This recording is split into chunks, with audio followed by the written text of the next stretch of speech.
It's an honor to be with President Lee of South Korea.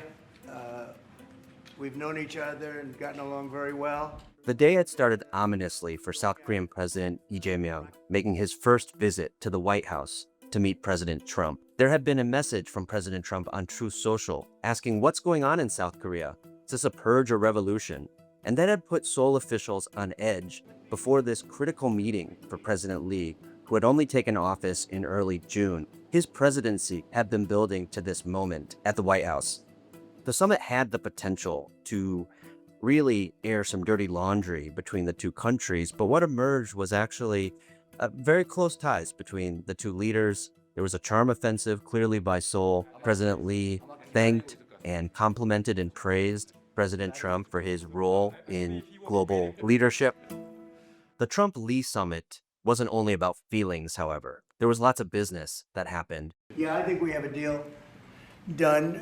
They had some problems with it, but we stuck to our guns. They're going to make the deal that they agreed to make. The two countries have a trade pact where South Korea has pledged $350 billion in investments in the U.S. We saw Korean Air pledge to buy more than 100 new jets from Boeing. We saw Hyundai add even more investment into the U.S. They had pledged $21 billion previously. They added another $5 billion for things like robotics and autos, adding tens of thousands of U.S. jobs. And we have seen a continuation of shipbuilding with a new deal struck in the aftermath of the summit where Samsung Heavy Industries, one of the country's big shipbuilders, has said it will repair American naval vessels.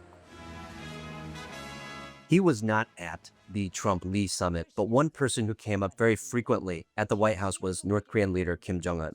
So the North Korean leader wants to meet. How soon would you? Yeah, we want to have a meeting. I like to have a meeting. I get along great with him. Trump reiterated a pledge to meet with Kim and suggested it could happen as early as this year. President Lee said President Trump can be the peacemaker. I will help as South Korean leader as the pacemaker. This comes at a sensitive time between the two Koreas and also America's relationship with North Korea. The two sides have not held formal talks in years, but Trump's remarks today could have Kim Jong-un think, should I try to recapture this type of diplomacy I had with Trump in 2018 and 2019 when they met in Singapore, Vietnam, and at the DMZ? That's good. That's my honor. Well, thank you very much. It's an honor to be with you. I think South Koreans had been very anxious, nervous about the type of threats or pain that could be exacted by the U.S. and Trump. And I think the way this summit went today, which had more smiles than surprises, I think will give South Koreans some degree of comfort.